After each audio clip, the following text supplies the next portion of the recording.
Welcome to Monday Morning with Mike and Max. And today, there is no telling what we're going to get into because we don't plan these shows ahead of time. Sometimes we Whoa. think we Whoa, will, but we don't. I feel like we're getting undersold here. There's a lot of pre-planning that goes into it. In Oh, yeah? fact, usually at the end of every show, we turn off the recording and we have at least 20, 30-second conversation about what we should talk about next time. And then once in a while, we even talk about that thing that we pre-planned. You're right. There's a lot of planning. Do we actually use it? Rarely. Yeah. This does not happen by accident, folks. How could you get such quality by pure chance? I'm just, we're that good, though. We don't need that much planning. So what do you think? Religion, sex we talked about last week. I thought that was really fun. That one did really well. I mean, I've been posting all these on YouTube, Mm-hmm. and I my email service got completely jacked up for 2 days, and it didn't get emailed out, and yet it got one of the most amount of views of any podcast we've ever posted. And pretty sure it's because there was sex and tantra and all that. And Sex sells. I don't know a lot about anything, but I know that sex sells. yeah, I want to give a shout out real quick. Couple shout outs. I've had some really generous people contact me Yeah. lately. So remember when I was talking about Are you Spanish doing an and OnlyFans? It sounds like you're about to thank people for donations. I don't know how OnlyFans donation shout outs work. You'll have to tell me.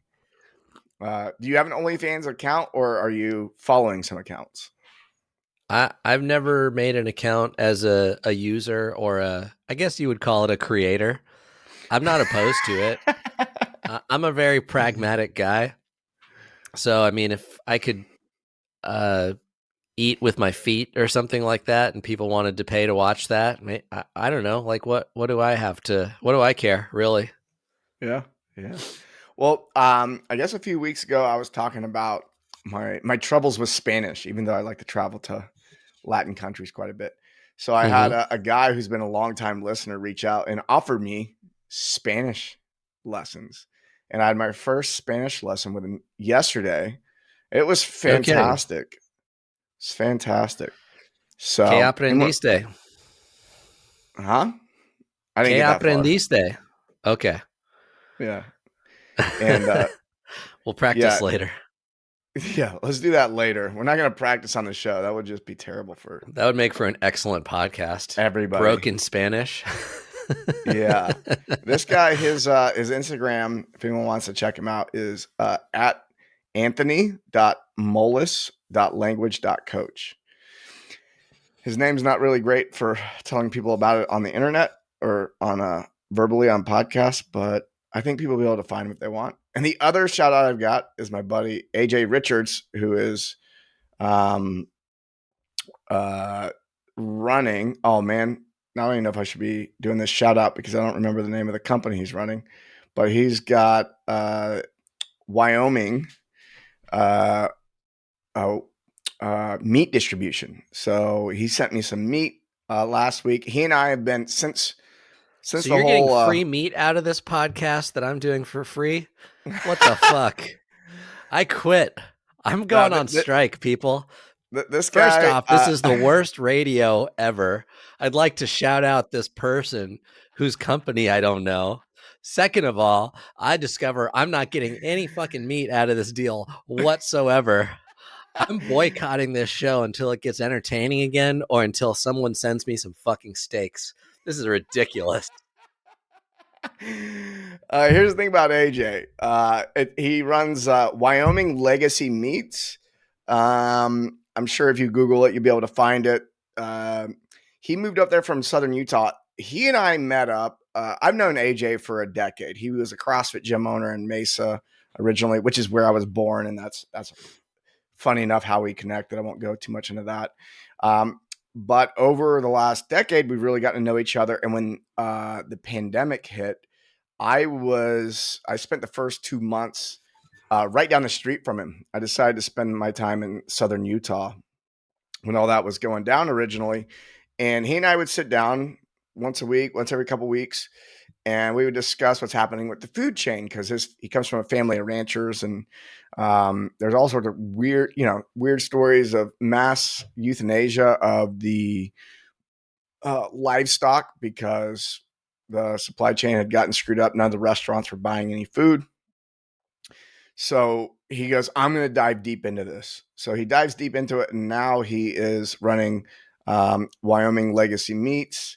And what's really cool about the livestock up there is uh, they're up there in the mountains, and the water is primarily spring fed or snow melt.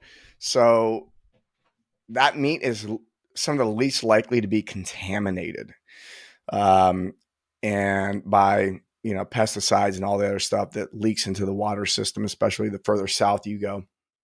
So, yeah, it's been a real pleasure getting to watch him go through that process and now running that company. And he's also working on another project in that industry that's really cool, which I'll be announcing in the future.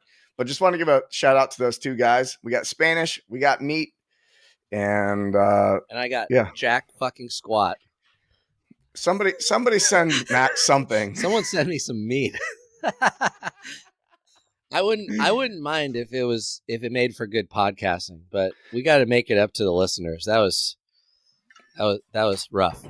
Are we going to talk about food today? Maybe. Should we talk about food? I Screw think it. that's Yeah. worth talking about. Okay. Well, yeah. Here's what I I mean, think. we've been talking My about food boy, for a while. my boycott's over. By the way, I'm back in.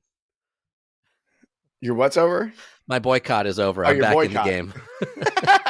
It's good to have you back, Max. Thanks. I missed you. Uh, look, we are food.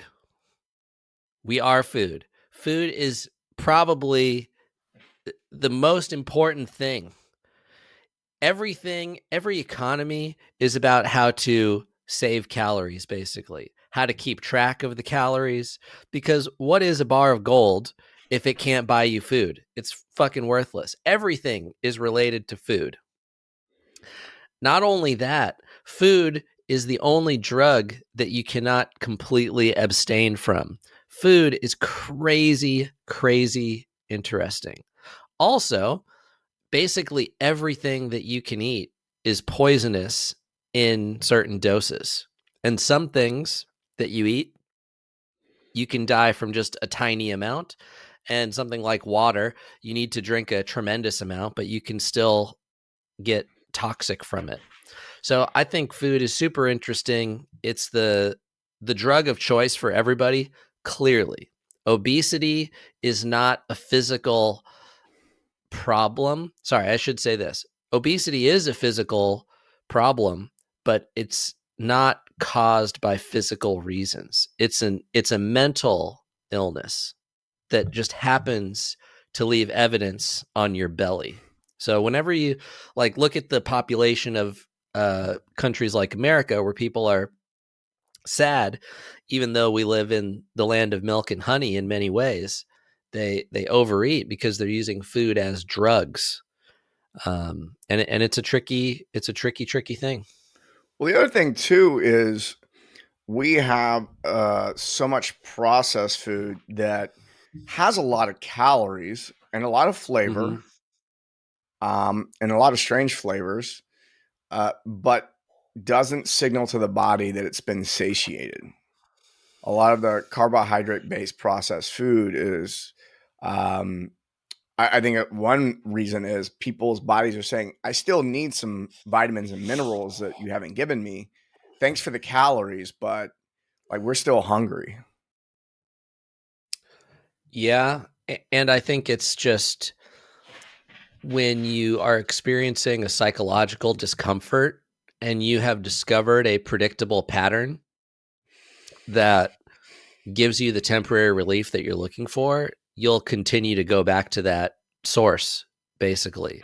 Yeah. And whether it's TikTok, Flamin' Hot Cheetos, or heroin, to me, those are all roughly the same in terms of the origin, which is you're uncomfortable being uncomfortable, or maybe you're just unwilling to be uncomfortable and take a different action. And once you find a predictable pattern, you will keep returning to that. And I put a video on fasting up, and I noticed, I've probably talked about it on the show before, that when I was fasting, I would still go over to the refrigerator and open the refrigerator, Oh and yeah. I was in the middle of a blackout. Like, how did I was like, "Self, how the fuck did we get here? Like, don't you know that we're not supposed to eat for 3 more days?" And then Just like to myself tease like, yourself. "Yeah, but I'm sad now, and I want snacks, and snacks will make me feel good." I was like, Yeah. "Well," it very Yeah. funny. You learn more from fasting than maybe anything else about your triggers that make you want to self-soothe. Yeah. I think deep down it's the emptiness of life.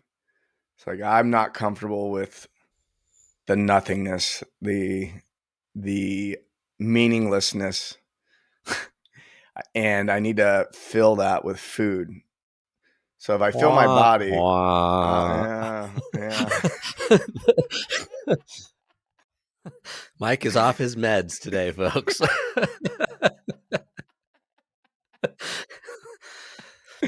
Mike, tell me about this emptiness and meaninglessness of life that you'd like to share with our listeners today. Well, you got to create your own meaning. And if you're not creating your own meaning, you're probably going to find yourself at the bottom of a bag of Cheetos. So, you got to be full of something. You might as well Mhm. make it up. Yeah. uh, there's a lot of truth to what you're saying, though. It I doesn't know. matter what it is, whether you're a gambler or TikToking or whatever. You don't want to face the reality of the fact that you are cooperating and selecting the meaning that you assign to life. When people ask, well, what's the meaning of life? Whatever you believe it is. And however you got those beliefs could be a variety of factors: religion, schooling, family, values, different things like that. Even the word value has it right in there. Well, what's the meaning? Well, what do you value? And that's what you decide your meaning is. Even the word legacy meats, plug to our meat man in Wyoming. The word legacy is a perfect example of one of the things that we assign meaning to. And as moving food ourselves, that's basically job number two. Job number one is to survive, and job number two is to propagate.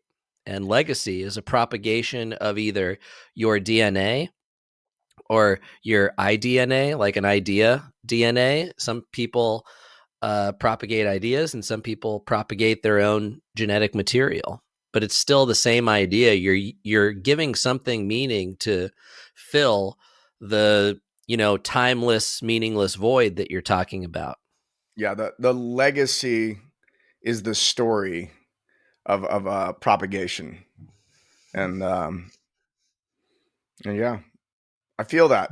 I think that before I was considering children, like majority of my life I did not want to have kids, and I put all of my ideas around legacy into my work, Mm. and uh, I kept grasping for greater and greater meaning in my work. And now that I'm more on the side of, oh, I want to have children, the the necessity for my work to have like this incredibly grand impact on the entire planet is really been diffused to it largely. Um, I've become much more just at ease with, yeah, I'm just going to do what I do.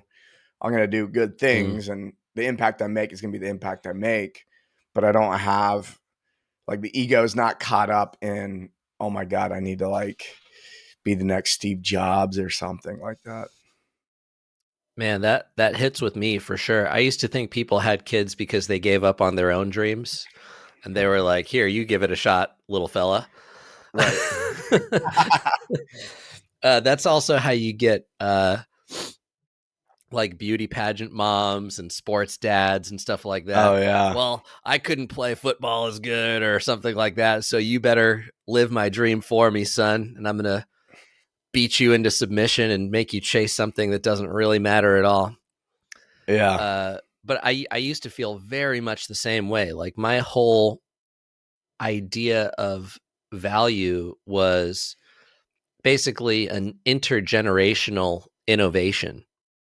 Some some idea or invention that went long, long beyond my own lifetime. And it's a pretty unreasonable thing. It's like what we were talking about last week. No reasonable man wants to rule the world. Only an unreasonable man would want to do that. And no reasonable man is like, I need to leave this gargantuan legacy 10 lifetimes down the road. Like, you'll be long dead. That's insane. But I still super resonate with that. And then with that attitude came this idea that having kids was like quitting basically on this more Ah. important thing. But that just even goes to show you uh, the amount of ego that was looking to be like good enough. And good enough means different things for different people. You know, for one person, good enough might be like, hey, you make $1 million, few $1 million, and you retire, and you're like, hey, I'm like good enough. I figured out this financial game. And for other people, that's not even close to enough. Like Elon Yeah. Musk, as an example, I don't know. I don't know what his actual personality is, right? Because it's very easy to project something different than how you really feel. But I get the impression that that guy will not be satisfied unless he sends a rocket to Mars, which is an insane idea, really, when you think about it. There are so many things that could be resolved here before that. But once again, maybe it's part of a bigger goal to create a Martian governance and do a different type of experiment like that. But even so, very few people would have that unreasonable desire, right? Yeah, I think he's a good person to bring up because I don't. I think one of the reasons he's so financially successful is because his mission is not centered around finances. I doubt that. Uh, and I don't know him, but he doesn't seem like the kind of Mm, guy that's driven to be the richest guy in the world. It seems like it's a byproduct. It's like it's a necessity in order to fucking propagate Mars, right? To right. send people there and whatever it is that he wants to do. It's And still I think that legacy. that's It's I the think extension of I, right? yeah, I think it's what most people are missing in regard to having meaning in their life, though, is the financial pain in the short term clouds someone's ability to sit and go, well, what is it that I really want to be doing? What do I enjoy? What is the impact I want to make? And there's not a greater mission at hand. And I see this with a lot of guys who get out of the military. I had this too. It's you spend 4 to 30 years with a very clearly defined mission. Like, you Hmm. know what your purpose is, you know what your mission is. There's Right. never a doubt about what it is, and you don't create it. Someone else created it for you. Mm-hmm. So you don't have to really work that muscle because it is a muscle to work. Um, or now it's not an actual muscle, but it's the analogy. Just so not as to not confuse anybody. I once ran into a psychologist who thought she goes, the brain is a muscle, and I was like, it's like, well, I'm pretty sure it's made of fat. And she was like, no, it's a muscle. Where do you think that phrase came from? I'm like, I think you should go Google this. Like, you've got a master's in psychology, but pretty sure I might know more about biology than you at this point. But anyways, That's pretty the wild. it was pretty wild. I was taken aback. She was pretty Hmm. embarrassed at the end. This was not my So, fiance, by the way. so you won. I beat her. It was very satisfying because at the Uh, time I thought psychology was dumb. This was about 15 years ago. yeah. Um, No, just people are dumb, and a lot of them tend to be psychologists. No, uh, just joking. Actually, you know what? Send me your hate mail. I don't mind. I he would needs love to. something, folks. He may I not would get I would. steaks, but he'll take hate mail. I don't even Yeah, try to make people upset. I just do it accidentally. there's there's a lack of meaning, right? People get out of the military and they don't have a Mm-hmm. purpose. There's no clearly defined mission. And that's why so many people that get out spiral out of control. I watch a lot of guys get out and then come back in or try to come back in. Mm-hmm. I see a lot of guys. Yeah, I mean, I think it's common knowledge at this point is that when people get out of the military, whether they saw combat or not, have a hard time. And I Mm-hmm. think it's primarily there's two things that they get is one is community and the other one is purpose. And uh, most people don't have either one of those. Most people had a highly diminished experience of community in the last few years. And due to technology, people will continue to have that. And then the sense of purpose is so lost because I think there's just too many fucking options. I think it's the same reason people Mm-hmm. are, I fall in this category. There's so much, like, I haven't found, it took me, till I was 39 to find my person, 38, 39 to find my person. And I think part of that is just because there's so many options. It's like, You're talking about your fiance? yeah, Oh, okay. yeah, My person. yeah. So there's this, She is yours.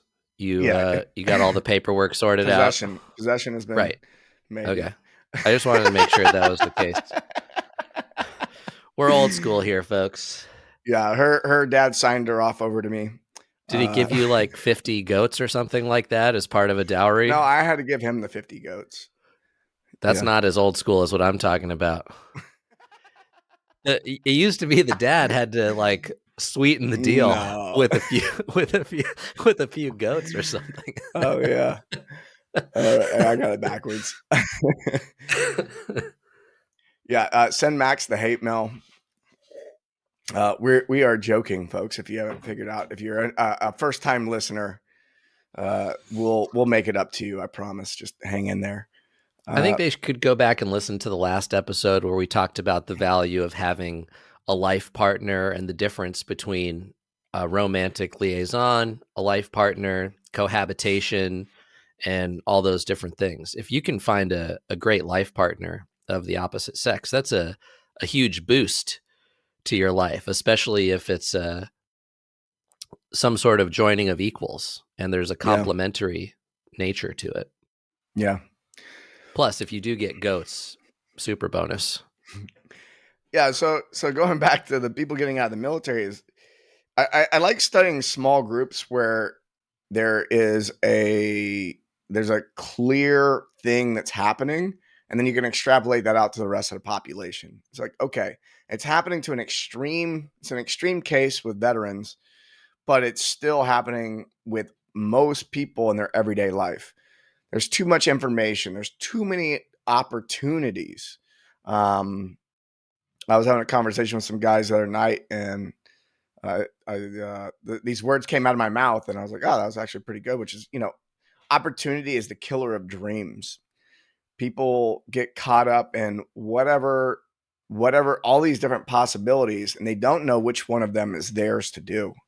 And they get really busy, and then they lack meaning, and then they've isolated themselves communally. And yeah, I think I'm just painting a really dark picture right now, and I don't know where I'm taking it. Help me out, Max. Uh, well, opportunity being the killer of dreams. I think you're maybe more referring to shiny things.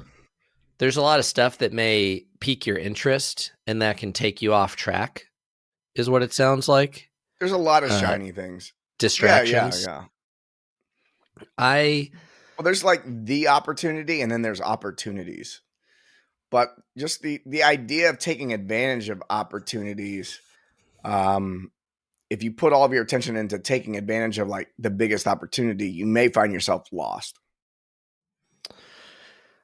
True. I think of it like you have a fixed amount of energy that you can spend attention every day that you're awake, and you can diversify and work on 5 projects at once, or you could concentrate and work on one project at a time. And there's nothing inherently wrong about either of those choices, just like with financial investing.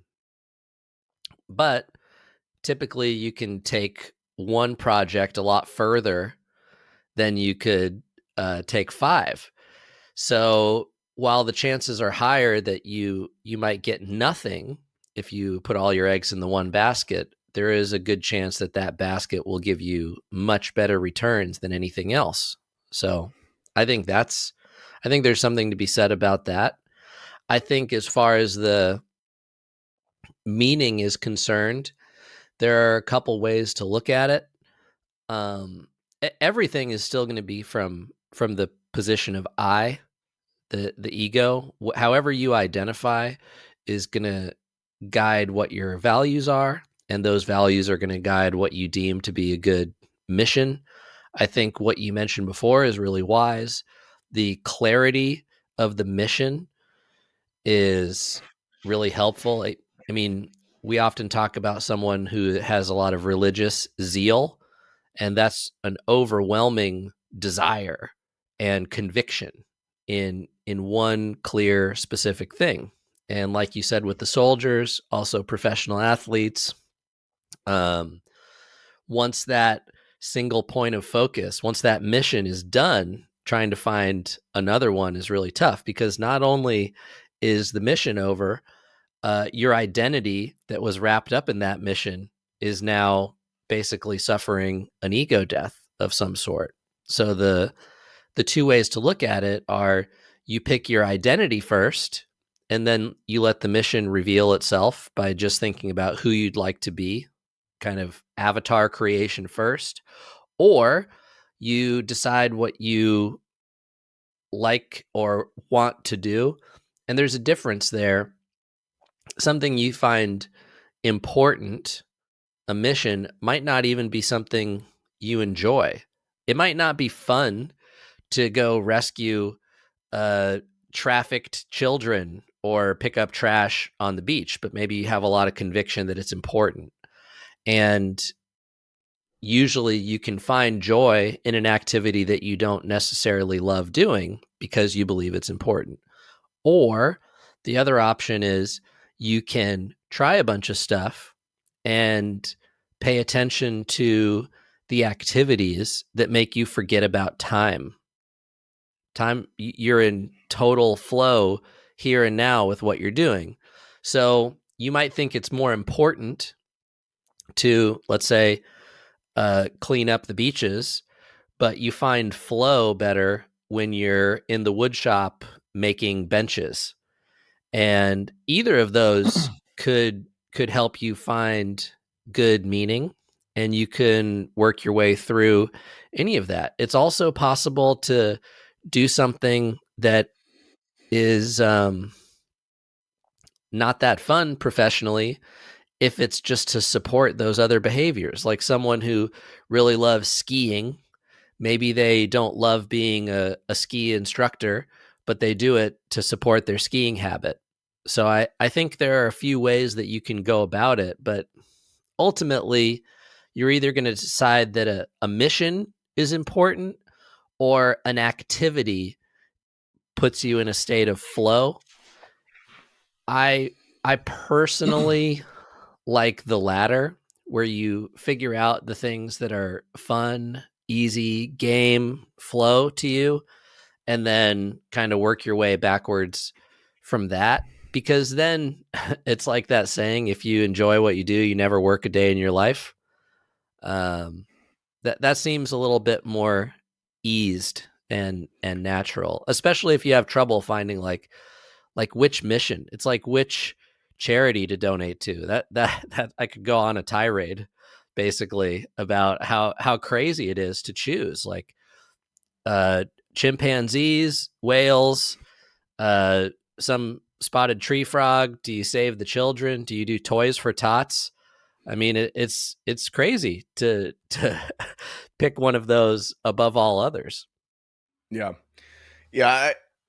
I've done it both ways, and I've definitely found the try out a bunch of things and see what puts me in that flow state as um, a much more profitable way to go about it. It's more sustainable, less likely to experience things like burnout. One of the ways I Mm, explain it with my clients that I work with is keep track of all the activities you do and check in afterwards to see if it gave you energy or took energy away from you. And mm, so if it's energy draining, that means that's we need to put some limits around how much you spend time doing that thing, or delegate it, or maybe just stop doing it altogether.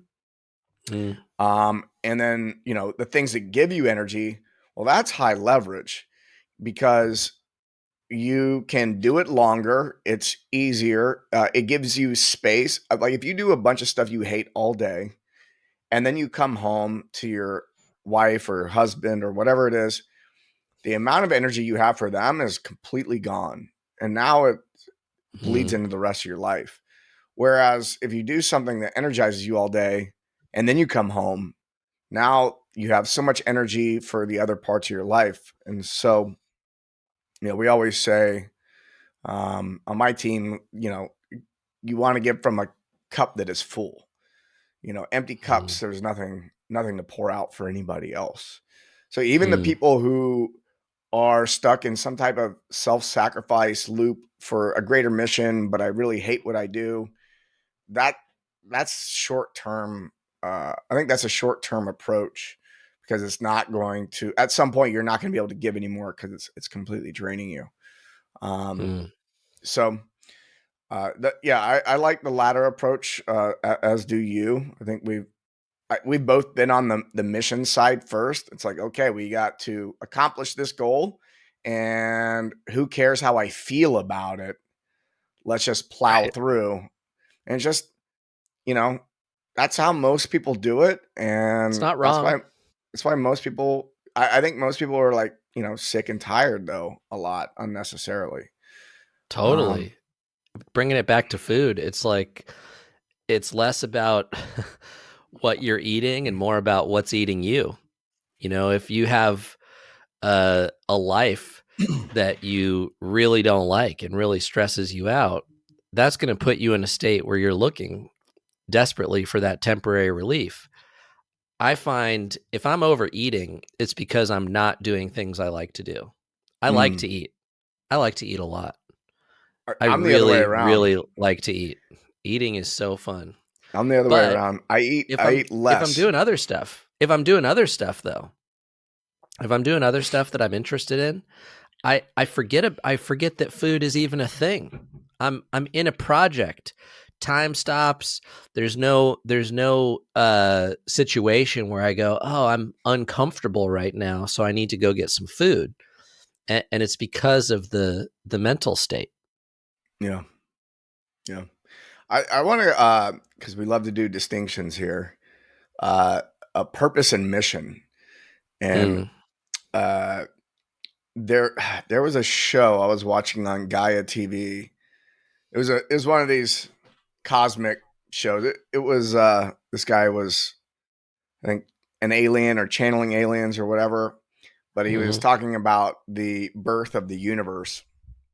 By the way, I love to consume that type of content, and I rarely.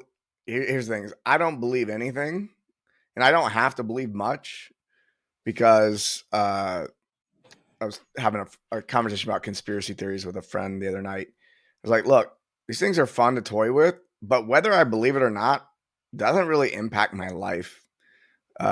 It's just a interesting story.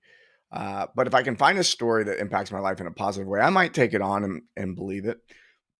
But this guy, he was giving a presentation, and this distinction between purpose and mission really stuck with me, and purpose being more of the feminine essence. Purpose is in the body. It's emotional.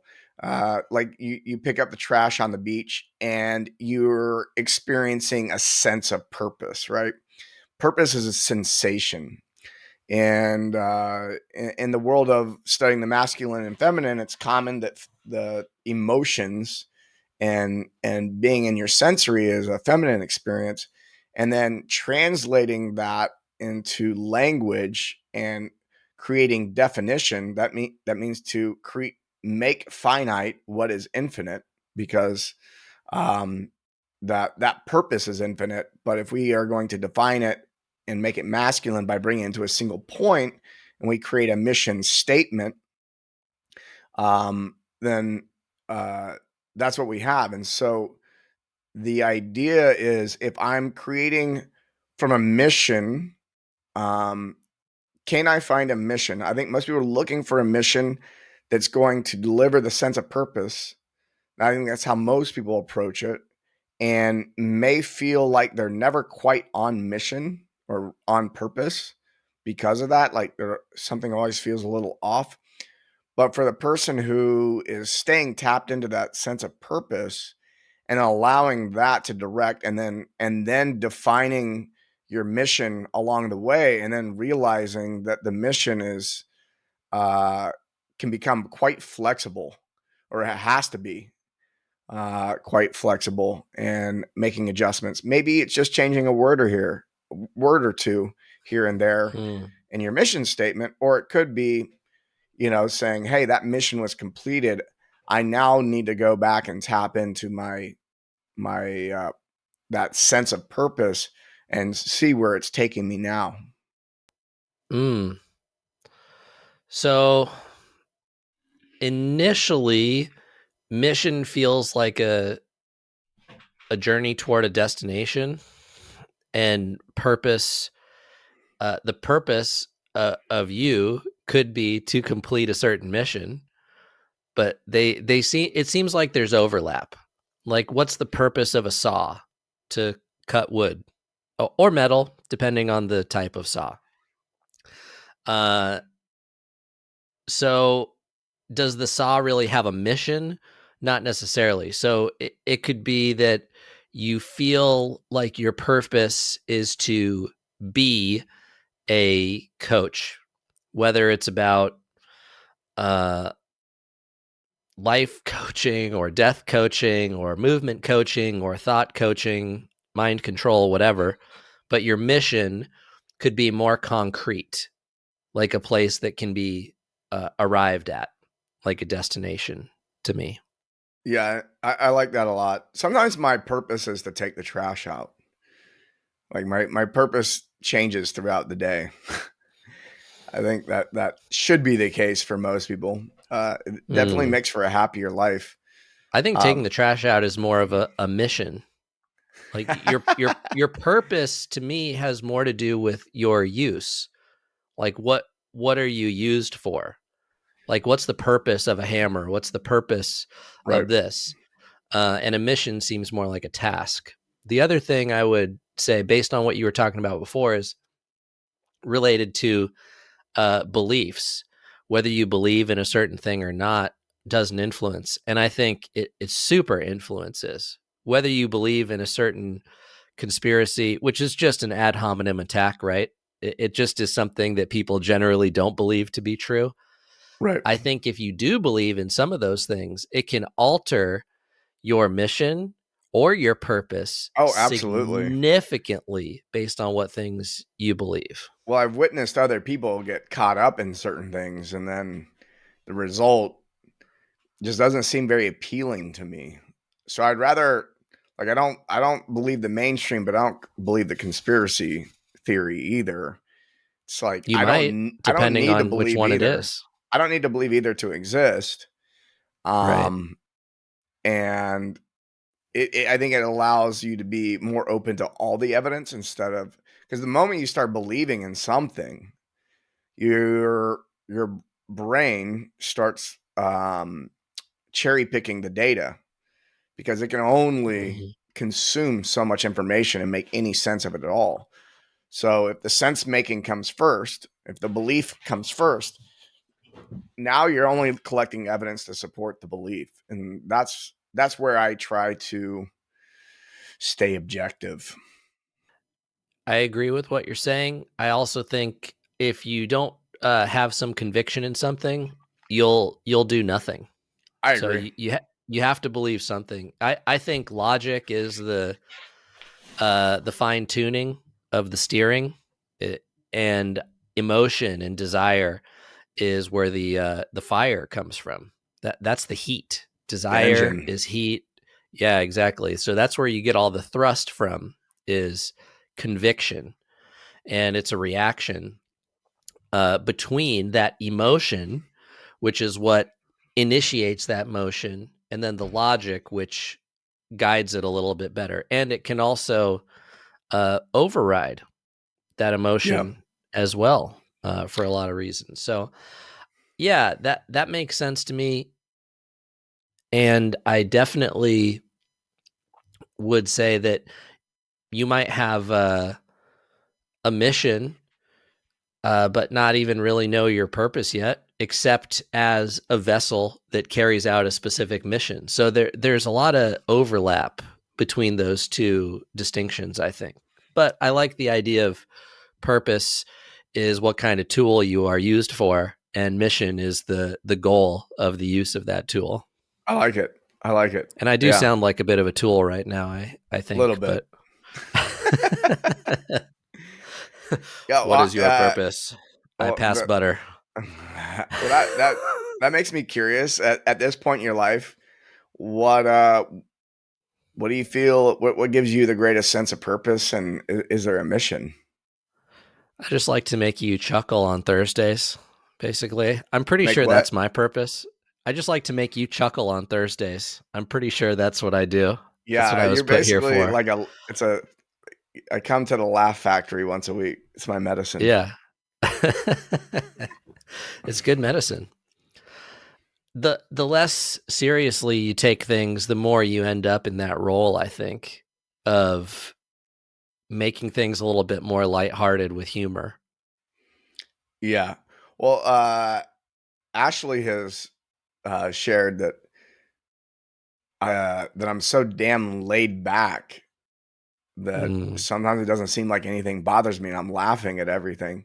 And she's confused at how I could give so little fucks. And mm. yeah, I I think I think it's a blessing. It does make it hard, makes it harder to pick like a mission, like, oh, I'm going to take this on, because when nothing's really that important or critical, it's it does make it harder to be in action. Yeah, you got to believe something is important and urgent, right? And if you don't really believe that something is important or urgent, you're not gonna. Yeah, I think the importance thing, I deconstructed that a long time ago, years Yeah. ago, but the urgency thing still exists. So I've got to like I experience urgency, but without importance, and then just becomes agitation. But Yeah, if it's urgent and not important, you just don't do it. It yeah, like but other people want me to do it, and that what are you becomes. there fucking prisoner? Jesus Christ, Mike. Yeah, but Like people get concerned about like having roofs over their heads and food on the table and all that kind of no, but stuff. that's cuz you believe it's important. No, no. How they feel. Yeah, that's true. Yeah. Yeah, yeah. No, if it's not important, you definitely won't do it. And if it's not urgent, you might not do it. Yeah, yeah. I would say the most important thing to me, I think, would be right now is the desire to have kids, and so I feel that last couple of yeah, years from you. Last year and a yeah, half, maybe. yeah. It's been about 2 years ago. It started hitting me pretty good, Mm-hmm. and It's a I was different like, oh, purpose. Raising yeah, kids is a purpose. Like, I mean, and that is, I mean, usually it's the lady who does the kid raising, right? Yeah, the way I see That it was a joke. is That was a joke. Guys can raise kids too. I'm just fucking with gender roles a little bit over here. well, this is where I've had a lot of conversations with Ashley about this. Is the way I see it, especially with boys.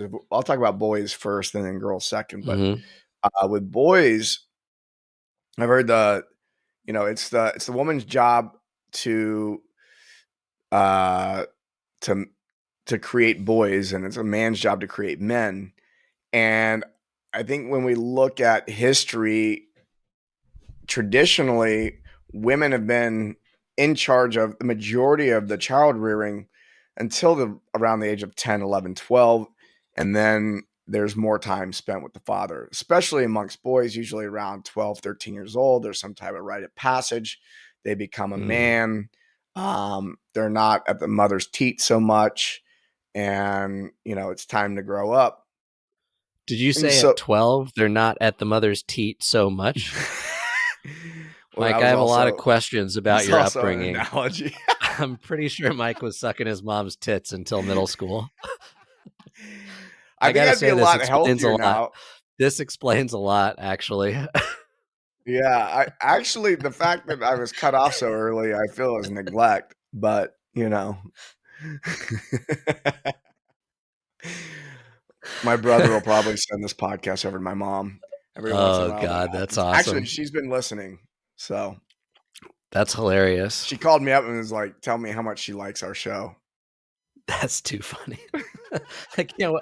I can't wait till she hears this one about your displeasure at the early weaning. Good God, what a jewel we just uncovered, folks! That's amazing. What's good is I forget that she listens, and then every once in a while I remember, and then I go, "Oh shit, what did I say? What did I Mm, say?" She doesn't mind the that's too funny. language. I mean, if she's still listening, clearly that's not a problem at this No, point. I no. mean, that's probably the healthiest food, right? Is breast milk. I'm trying to Ye bring it back to the topic of food today. It's your Today's job show to is keep like us on five topic. percent on point about food. By the way, speaking of milk, I was able to track down some A2 milk. And yeah, typical cow's milk gives me some congestion issues. Always has since I was a little Mm, kid. mm, And then I figured out it was the casein, certain type of casein, and the A2 milk is a type of casein that's different. And the cows that produce A2 versus A1 produce like a lot less of it, and that's why it's not used as much. And yeah, I was able to drink a half gallon of A2 milk over 3 or 4 days last week, and I felt really good. I think Did you my use a digestion. bottle with a nipple on it by any chance? I I would, next time I'll do that, and I'll create a little Instagram reel for you. Now, I think that's OnlyFans material. I think you're onto something there. Yeah, that might and excite others. I think that's a good example of the variety of diet that a person can have. And we know for sure that there's a strong link between your gut and your brain. And we don't even know the extent of how much your gut is calling the shots. We even have metaphors like go with your gut. I have a gut feeling. Really interesting Yeah, how couple your couple microbiome can influence your thinking and behaviors and probably beliefs as well, whether you are feeling uh, compressed and afraid or expansive and courageous. Yeah, the couple of quick notes on the gut, which might be new for some people. There's two things that are really fascinating to me. One is the majority of the serotonin in your body is created in the gut, Mm, and like a large majority, not not just a small amount. And I do love food. serotonin is a neurotransmitter, which is a hormone that impacts, we say, the brain, consciousness, whatever it is. Love Um, drug. it's the love drug. And so, what other neurotransmitters, things that are impacting how we're experiencing the moment, our state of consciousness, you know, they're not being created in your brain. A lot of it's being created elsewhere in the body, especially the gut. The other thing that's really interesting is the vagus nerve, which basically connects the brain to the breath in the gut. Right, it runs, the vagus nerve runs right up through the diaphragm, and how your breathing impacts how that nerve is operating. And this is why you can down regulate through breath and up regulate and all these things. Ohms And are really good too, like making tones, tones. Yep. Yeah, you're like an toning the vagus ohm. nerve. They think And that's why cats purr, actually. could It's be one of the chilling the things about fuck cats out. purring. I don't know. Um, Someone look but it I up. did hear that once. Yeah, someone fact check us on that. Go I ask have this phrase about the ChatGPT. vagus nerve, which is what happens in Vegas affects everything else. Yeah. Well, It the thing about goes so everywhere. the one thing I want to mention about the vagus nerve is when they look at the signal that's being sent. I think a lot of people think about, I think most people think about consciousness as like a top down thing happening, where I Hmm. think about the brain is the one in charge of everything. But over Hmm. 90% of the information that's running through that nerve is running from the gut to the brain. Yeah, It's not coming really there. weird. There's some coming down, but most of it's going up. So again, the gut is in charge of what's happening in the vagus nerve primarily. It doesn't mean that you can't consciously take control over it and be sending signals from the brain. Uh, but yeah, if we think about the majority of serotonin, and who else, who knows, however many other neurotransmitters are being created in the gut and then distributed, and then the vagus nerve. I mean, those two things alone uh, cause me to think much more deeply about what's happening in the gut. And now there's companies that make probiotics that are specifically designed to help make you happier. No kidding. Yes, no kidding. Wow. As Joe Biden would say, no joke. No joke. No joke. I am surprised I have not. Well, actually, no, I'm not surprised. I don't really see any advertisements, but that's a pretty cool idea. That's a great angle for Get Happier. Yeah. Yeah. Wow. And it would make sense too that you need a lot of information from the gut upwards, like go find food. It's almost like an even lower part of the brain stem. You have the three levels of your brain, neocortex, mammalian, and then the brainstem, basically. Generalizing, of course, for brevity's sake. It's almost as if the vagus nerve is like an even lower portion of that, like a real bottom up type of organ. Yeah.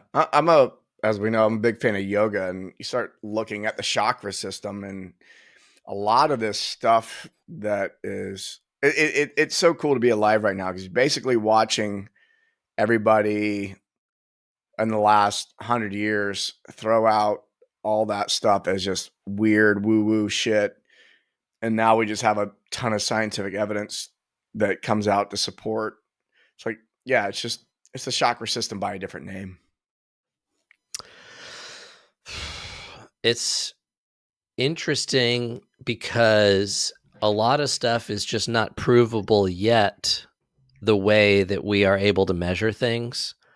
Right. And just like atheism is basically a club of arrogance, a lot of folks have this idea of like looking down on anything that they can't prove with their current methods, as if there's no chance that it's true, instead of leaving that openness to these ancient ideas.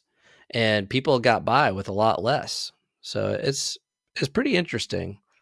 Yeah. Um, the energy centers of the body, just because we can't measure it with our tools yet. I mean, we couldn't measure radio waves or microwaves or gamma radiation, cosmic microwave background until very recently. It's been there the whole time. We just didn't have sense, um, the sensing equipment to pick it up.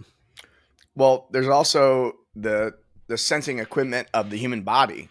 Like we Oh yeah, really desire for all of the scientific data to be visually represented. If it can't be visually represented or audibly, totally.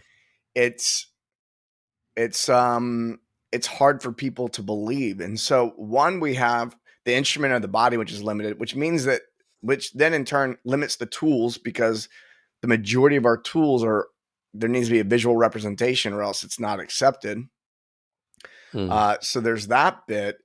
And so people are looking for that and totally missing what's happening sensationally in their own body. Like if you want to, they may not be Mm-hmm. able to measure the chakra system, but if you get into a Kundalini yoga session and you start doing locks at different points and then watching the energy flow and driving that energy into your third eye, you're like, holy shit. By the way, you're a scientist and you just witnessed something happen. You didn't see it with your eyes, but you definitely experienced it. And so people walk Mm. away from that experience and there's no visual representation that they can cr- prove as evidence outside of themselves. And so a lot of people still question the experience they had. They don't trust themselves. Yeah, There's what's that this, phrase? Pix or it didn't happen? what's that? Oh yeah, Pixel didn't happen. Pix or it didn't happen. I'm in a text message thread that one of the folks, they posted this. I think it was a TED Talk from 2013, and it's a banned TED Talk. And this is what's hilarious is, uh, Banned? yeah. So what happened was, Why? yeah, I'm pulling it up right now. Let me see. Yeah. So if you Google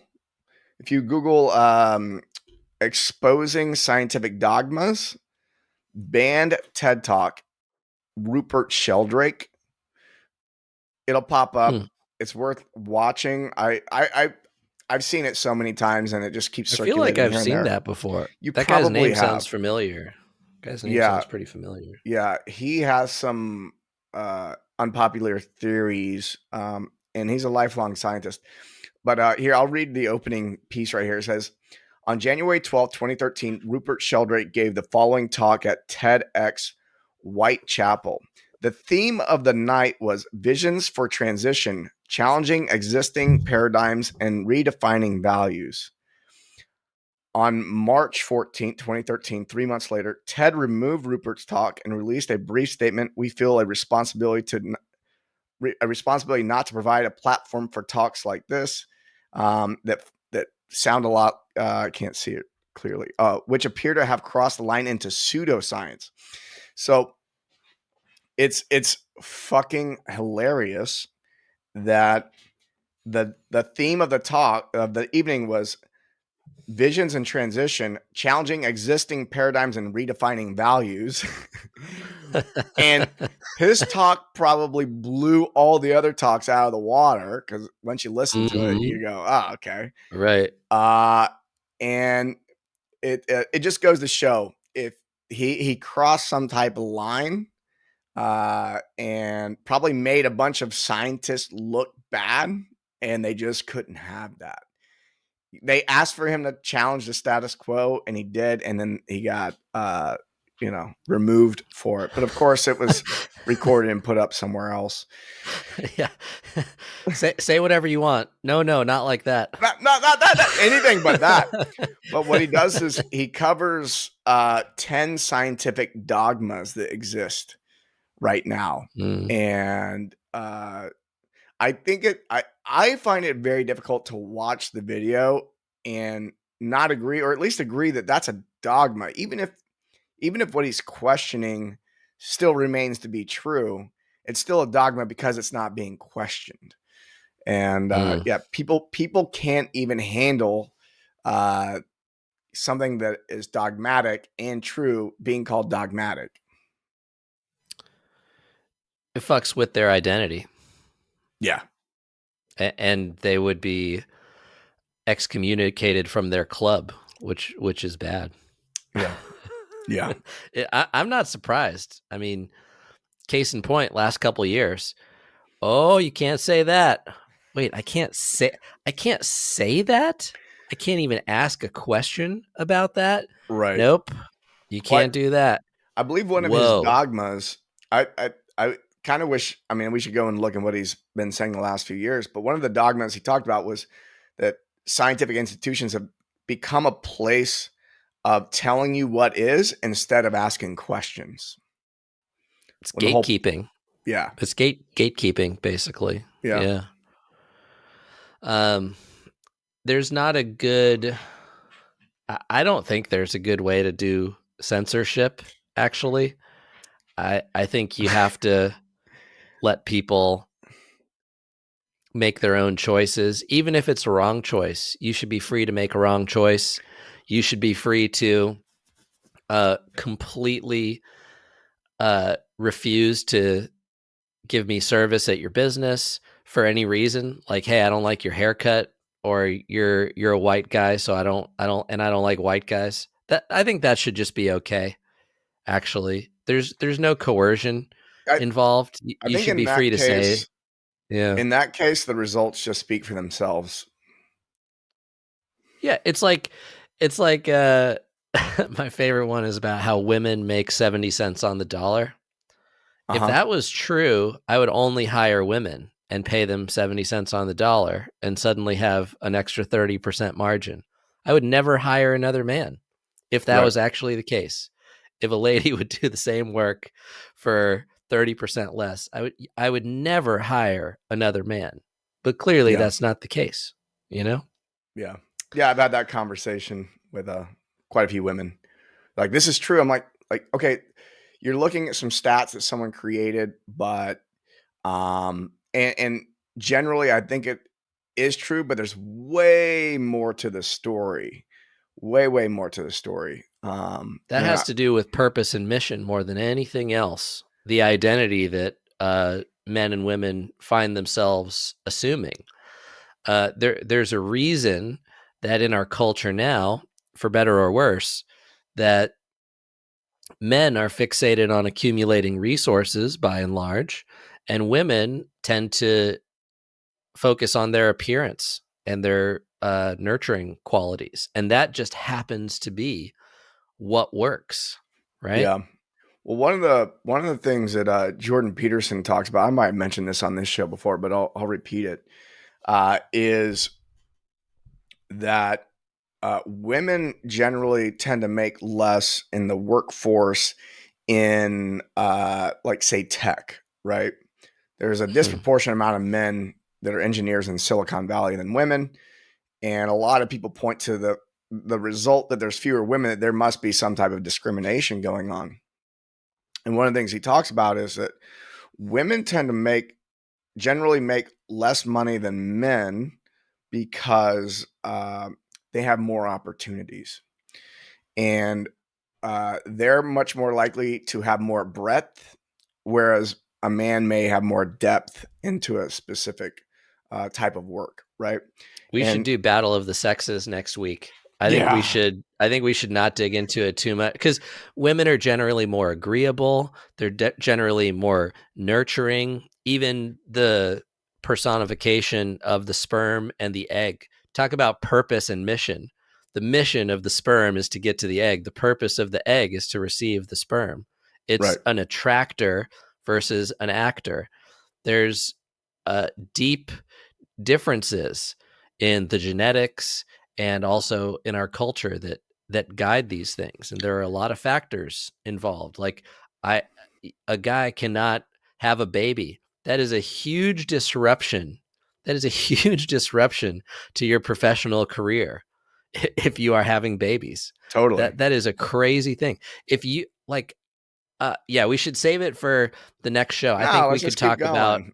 We're on the We'll track. go We for never another come back. we'll go for another 2 hours though. I mean, it's crazy to try to measure people Well, by the same standards for men and women. Men are generally more physically violent. Uh, they're also physically stronger, physically faster. There are just all of these differences, and rather than try to either pretend they don't exist, uh, or reject them, you gotta embrace them, and that's why um, a team with men and women on it is going to typically be a little bit more complementary. And that's all well and good to me. yeah, I think it's better that way. Now, Yeah. I mean, the major what Jordan Peterson was getting at is that women have more opportunities. Women are generally smarter than men, and so because they generally are Defined, how do you mean? academically, Because, they perform better in school at many subjects. So okay. statistically, women Yeah.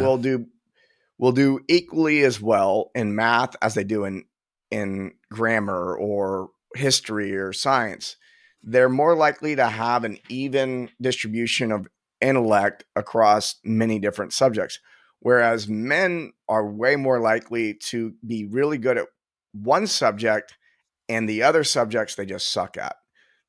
The Again, Right. this is generally speaking. This is not everybody. There's men who Right. are good at multiple subjects and vice versa, right? But for the Exceptions to majority of every the rule. population, and so like his whole statement around it is that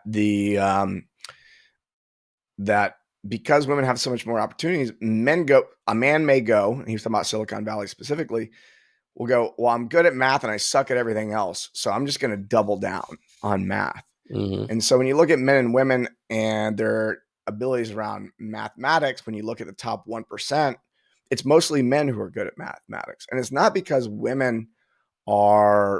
it's not because men are smarter, it's because women have a greater breadth of knowledge amongst many topics.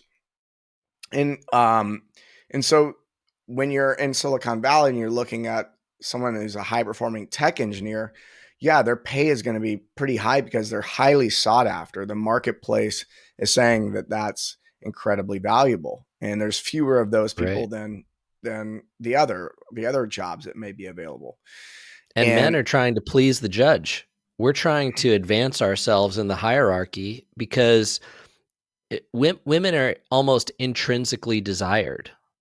Really, it's the look, it's guys the who are only reason trying we to do be. anything. Yeah, like we lure women with Ferraris and mansions, and all they do is all they have to do. I'm being such an asshole right now. They just sprinkle some glitter, and they're like, "Look, here I am," and we're like, "I'll do anything for you. I'll give you I'll work everything. 50. I'll work 50 years doing something I don't even really like to do, just so I can be viable in Right. your eyes." And then we wonder why men kill themselves 4 or 5 times more than women as well. It's very interesting dynamic, but I think a lot of the problem is because men and women typically don't have open conversations with the opposite sex to really understand how a person is thinking and feeling. You could say that about any human interaction, really. Yeah. I think Open honesty. I for us, we don't, I think we're sitting in probably the minority where we're just like, yeah, that women are women and men are men, and these are the roles we're playing in the world. And generally, women are better at this, and men are better at this, and we're complementary, and we all have equal rights, but there's not equal results in the work that we do. There are things that women can do that men are just can't do at all, and there are generally things that they do better than what men can do.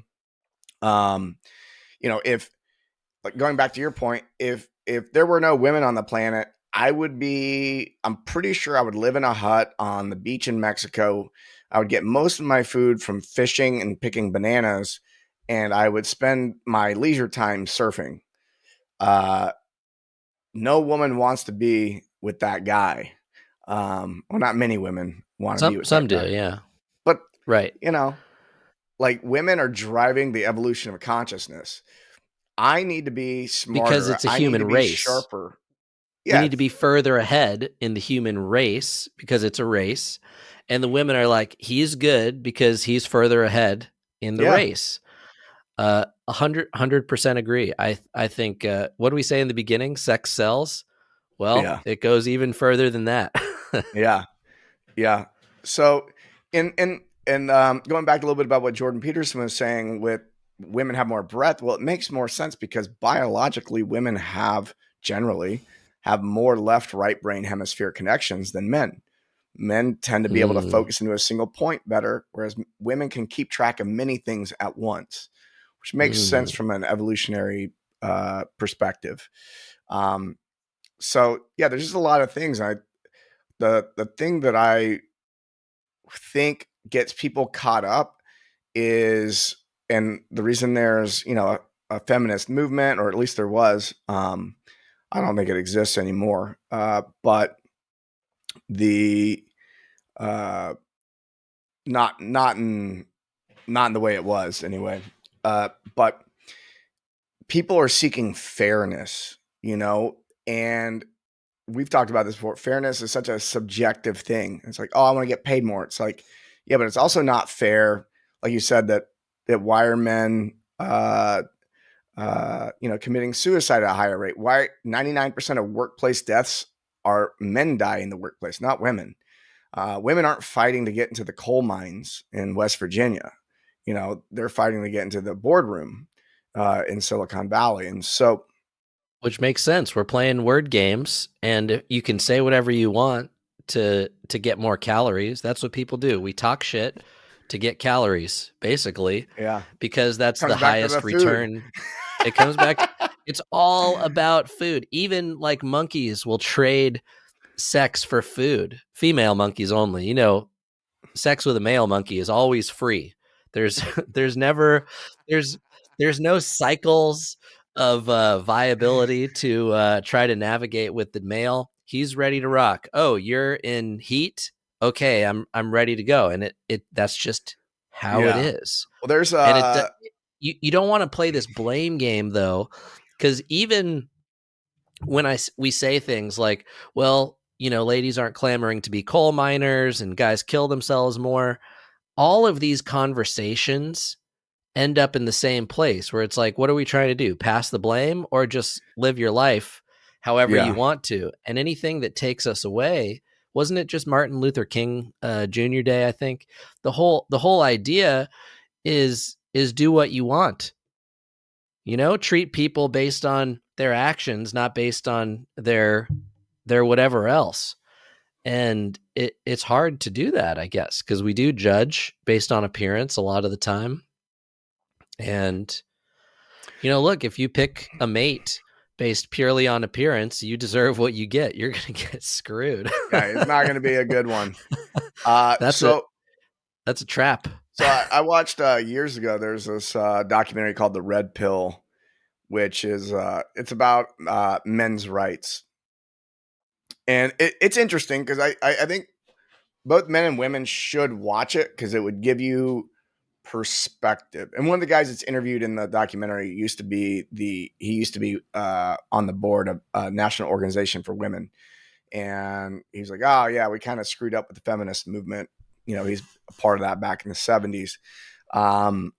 And I think the movie's good to watch, just like any documentary is good to watch to see a perspective.